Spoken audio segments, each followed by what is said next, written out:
Hola familia, les habla Rocío Figueroa. Hoy vamos a estar hablando del Salmo 10, así que acompáñenme a la lectura de la escritura. Dice así el subtítulo: Plegaria pidiendo la destrucción de los malvados. Y aquí es muy importante que nosotros entendamos como que principios básicos y fundamentales de nuestro Dios, del carácter de Dios, para que nosotros no nos confundamos. Yo recuerdo la primera vez que leí esta porción y sobre todo ese subtítulo y tenía como 14 años, uno dice, oh, ¿qué clase de Dios es este? Que pide la destrucción de tus enemigos, la destrucción de los malos. Y porque uno no está en la perspectiva espiritual, uno está en una perspectiva física, humana. Y hay muchas cosas que las escrituras tú las tienes que entender desde la perspectiva de Dios. Y los principios fundamentales nos ayudan muchísimo cuando se trata de interpretar correctamente las escrituras. Para mí es base y fundamental algo, y es entender que nuestro Dios hace justicia, juicio, equidad y buen camino. Eso me permite a mí filtrar cualquier situación con ese principio. Y cuando no lo entiendo es porque sencillamente no lo entiendo. Algo no me ha sido revelado, algo no estoy entendiendo correctamente y espero hasta que el Señor me traiga esa revelación a mi vida. Si no, de lo contrario, yo puedo tomar posiciones equivocadas.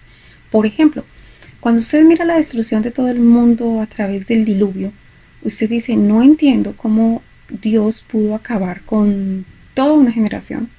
Solamente dejó a una familia y mató a niños, animales, a todos. ¿Qué tenían de malo? Pero cuando tú vas profundo en las escrituras te das cuenta que toda la generación de entonces había sido contaminada, teniendo relaciones sexuales con ángeles caídos. Aún los animales habían copulado con ángeles caídos. Todo estaba corrupto completamente. Y lo que el Señor permitió que entrara en el arca era lo que estaba limpio. Y solamente había una familia en la tierra que estaba limpia. Y a través de esa familia vino la profecía de que el Mesías vendría para la salvación nuestra. Entonces, cuando uno no entiende, en principio uno lo único que ve es un Dios que no tiene misericordia alguna. Ahora, cuando tú te vas a la historia de Sodoma y Gomorra, sucede exactamente lo mismo. El Señor, porque tiene amistad con Abraham, le deja saber el juicio que va a traer sobre Sodoma y Gomorra. Y Abraham empieza con esa, yo creo que en la misma posición que muchas veces nosotros cuando no entendemos, pero Señor, si hubiesen 25 justos en esa ciudad, el Señor dice, si hay 25 justos, no la destruiré. Y dice, bueno, Señor, pero si hay 20 justos, si hay 20 justos, no la voy a destruir. Y Señor, ¿y si hay 15 justos? Si hay 15 justos, no la voy a destruir. Pero ¿qué, Señor, si hay solo 10 justos? Si hay 10 justos, no la voy a destruir. Y ya dice Abraham, Señor, por favor, no te vayas a enojar, no te vayas a molestar, pero si hubiesen 5 justos. Y el Señor ya molesto le dijo, si hay 5 justos, no la destruiré. Y el Señor se fue. Y efectivamente no habían 5 justos. De hecho que salió Lot con su mujer y sus 2 hijas. Su mujer se convirtió en una estatua de sal porque realmente quería mirar atrás, quería estar allá. Y realmente el Señor rescató a 3. Entonces, usted diría, pero ¿qué puede haber sido tan malo en esa ciudad para que hubiese destruido toda la ciudad? Pues es simple, la palabra habla claramente que cuando llegaron los ángeles para hacer la destrucción de la ciudad, llegaron hombres, niños, todos a la puerta diciendo, déjanos ver a estos hombres, a esos varones que vinieron a tu casa para conocerlos. La expresión conocerlos es tener relaciones sexuales con ellos. Es decir, había mucha maldad en la ciudad. Allí nadie estaba viviendo en justicia y la ciudad fue destruida.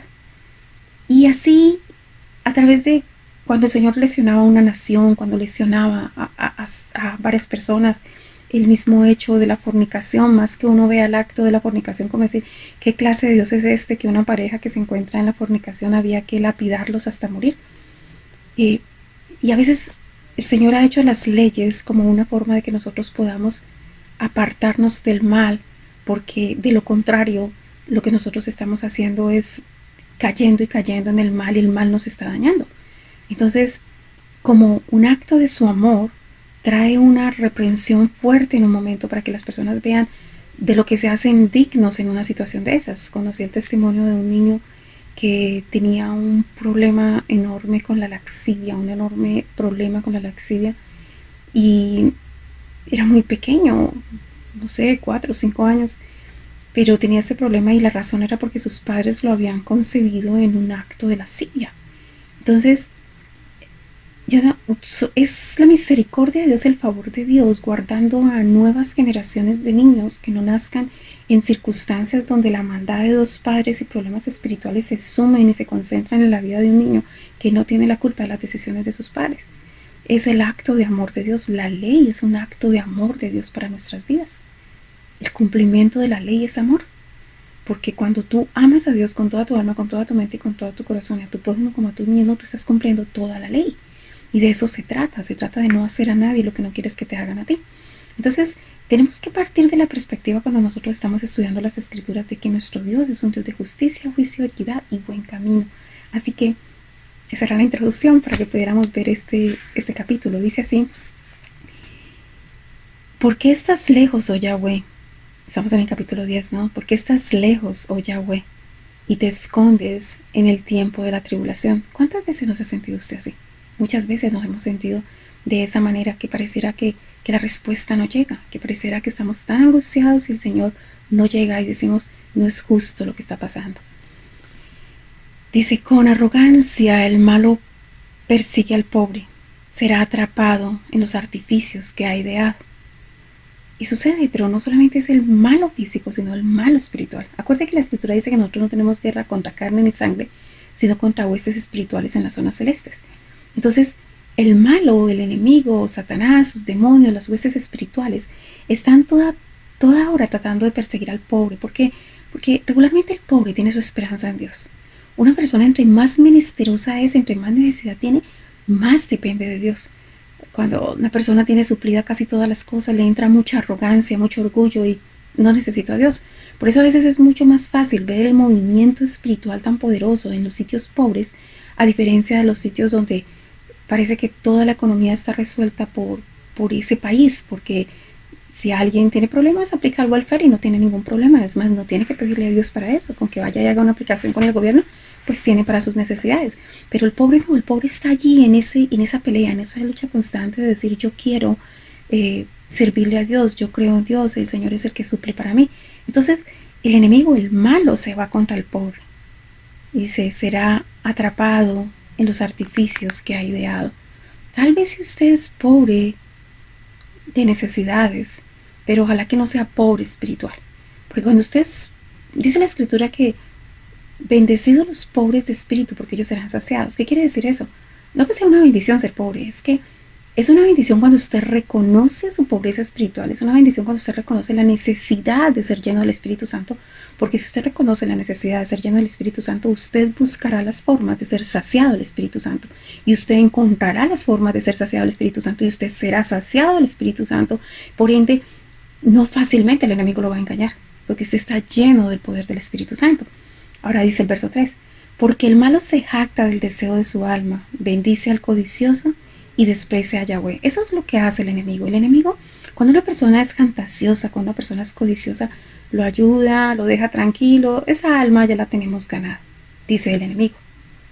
Pero cuando una persona está tratando de buscar al Señor, está tratando de vivir en humildad, el enemigo arremete. Es como cuando dice la escritura, así como el siervo brama por las almas, así clama mi alma por ti, oh Dios. Día y noche yo tengo sed de ti. ¿Qué quiere decir eso? El ciervo es un animal que el león busca para atrapar y comerlo.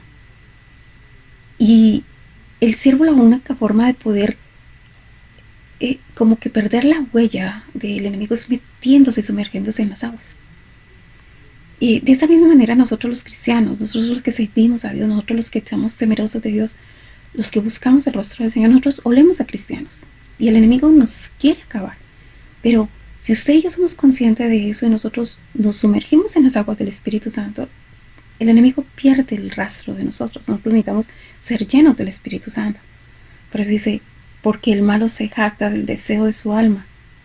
Bendice al codicioso.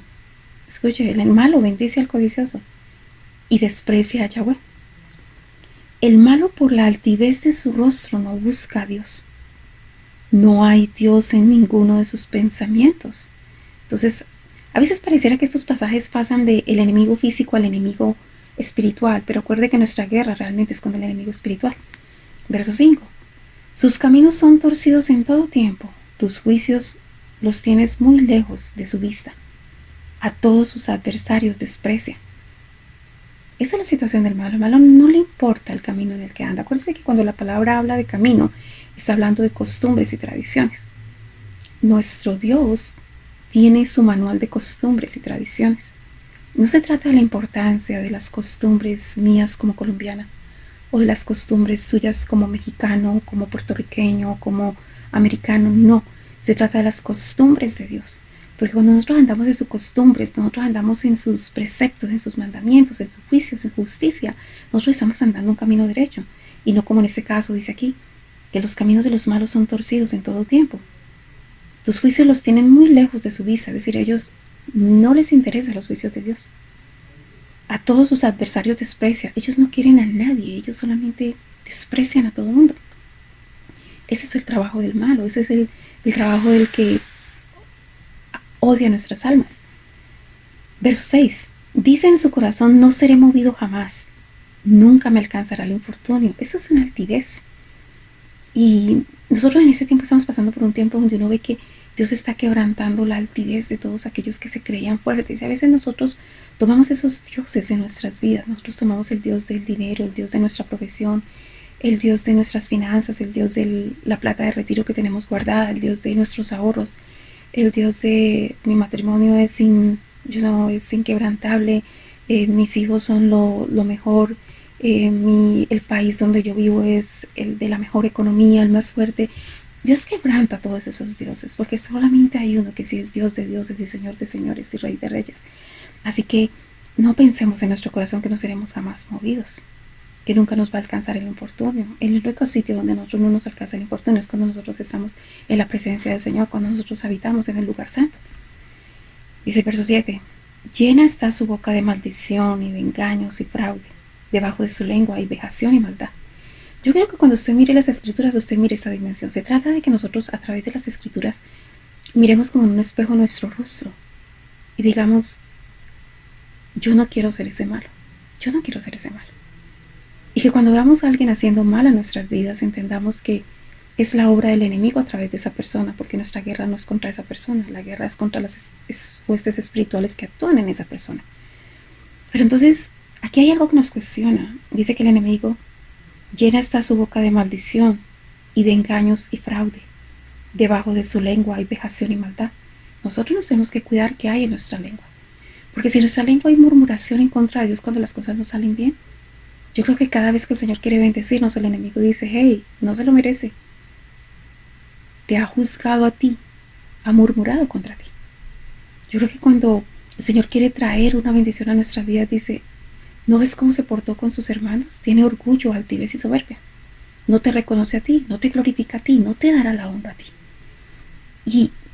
Y nuestras acciones hacen que el enemigo, todo el tiempo esté presentando nuestra culpa. Pero lo triste sería si nosotros también tenemos maldición en nuestra lengua. Porque la escritura dice claramente que nosotros nos tenemos que levantar como una generación profética. Nosotros repetimos las palabras de Dios. La palabra de Dios sale y nosotros tenemos que seguir haciendo que fluya la palabra de Dios, que se siga moviendo la palabra de Dios, que haya un constante fluir de la palabra de Dios. Y dice, llena está su boca de maldición y de engaños y fraudes. Cuando hay problemas, usted siempre dice, eso está muy duro, eso está muy difícil, yo estoy enfermo, hay mal, tengo tanta necesidad, o usted dice, como dice la escritura, diga el pobre rico soy, diga el débil fuerte soy, diga el necio sabio soy. Nosotros tenemos que tener palabras de vida en nuestras lenguas. Dice el verso 8, se sienta en acecho cerca de las aldeas, en escondrijos mata al inocente, sus ojos están acechando al desvalido. Eso es la obra del enemigo. Él siempre trata de emular en un mal sentido lo que Dios hace. ¿Se acuerda cuando en alguna ocasión hemos tenido la oportunidad de estudiar el libro de Proverbios en el capítulo 1 a partir del verso 20, cuando la palabra dice, ¿hasta cuándo, oh simples, amaréis la simpleza y los burladores desearán el burlar y los insensatos aborrecerán la ciencia? Volveos a mis reprensiones, aquí yo derramaré mi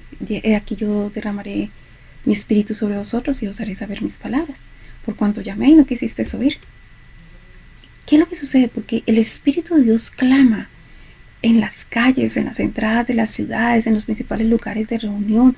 Y dice, ¿hasta cuándo simples amaréis la simpleza y los burladores desearán en burlar? Pues bien, de esa misma manera el enemigo se sienta en el acecho cerca de las aldeas, en escondrijos, mata al inocente. Todo el tiempo nos está mandando mensajes, mensajes, mensajes.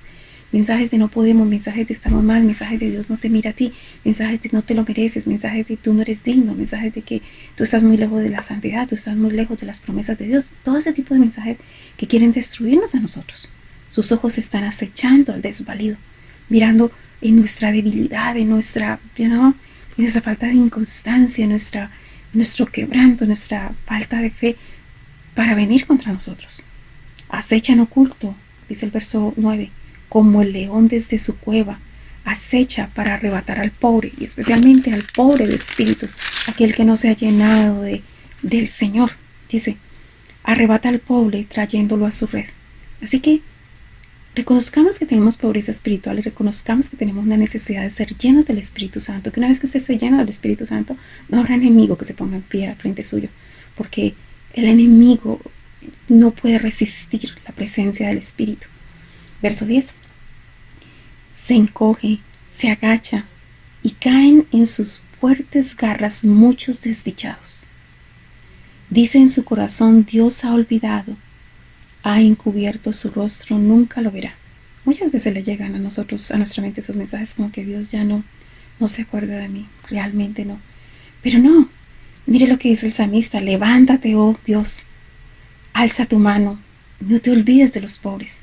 Dice, levántate, oh Dios. Es siempre cuando esa expresión levántate, es levántate que el enemigo va a salir corriendo, va a huir. Cuando dice siéntate, ponte en tu trono, legisla, habla, yo me postro, escucho y obedezco.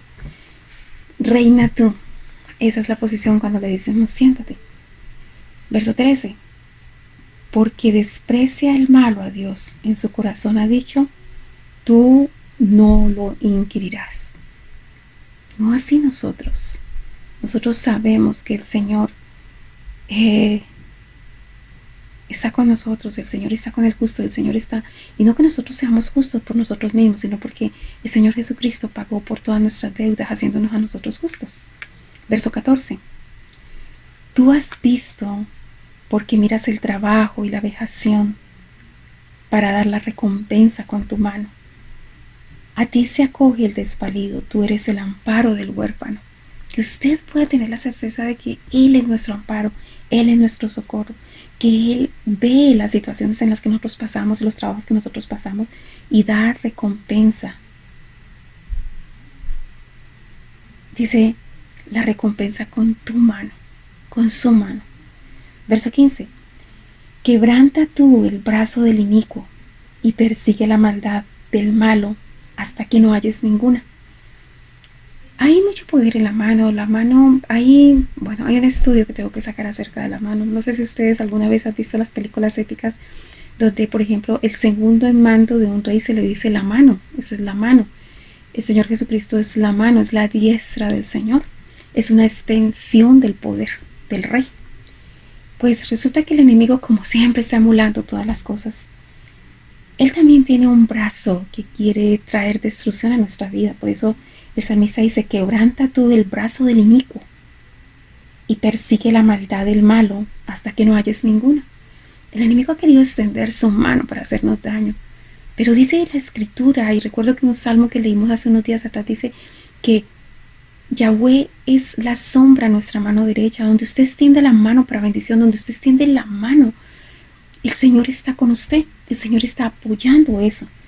Así que dice, quebranta tú el brazo del inicuo y persigue la maldad del malo hasta que no halles ninguna. Yahweh es rey eternamente y para siempre, que usted tenga esa certeza. Él no es rey de ayer, ni de un día, ni solamente cuando el Señor Jesucristo murió. Él es rey eternamente y para siempre. Y ese rey le ha invitado a usted a ser parte de su reino. Ese rey juzga con justo juicio. Ese rey lo invita a que si usted ha cometido un pecado, vaya, pida perdón, se arrepiente y se vuelva de su mal camino. Nunca vuelva a caer por allí. Y que presente la sangre de Jesucristo como pago por el perdón de sus pecados. Pero si usted está haciendo las cosas bien y el enemigo ha venido contra usted, vaya delante de él y él hará justo juicio. Él hará que se le devuelva todo lo que se le ha quitado. De su tierra han perecido las naciones. Cuando el Señor empieza a establecer su reino, cualquier otro reino tiene que perecer porque no hay cabida para dos reinos. Donde llega el reino de Dios no hay cabida para el otro. El deseo de los humildes oíste, oh Yahweh. Tú dispones su corazón y haces atento tu oído. Escuche eso. Él escucha el deseo de los humildes. Dispone los corazones de ellos para que atiendan la instrucción, el consejo, la sabiduría, la inteligencia acerca de eso que están pidiendo. Y haces atento tu oído. Él está atento, atento para escuchar el clamor de su pueblo. Verso 18. Para juzgar al huérfano y al oprimido, a fin de que no vuelva más a hacer violencia el hombre de la tierra. Dios está para juzgar con justo juicio. Así que levántate y ten ánimo. Ten ánimo porque tu rey vive y tu rey reina. Así que ve ante las cortes celestiales y presenta tu caso. Un abrazo y que la gracia del Señor sea con todos ustedes. Mil y mil bendiciones. Bye.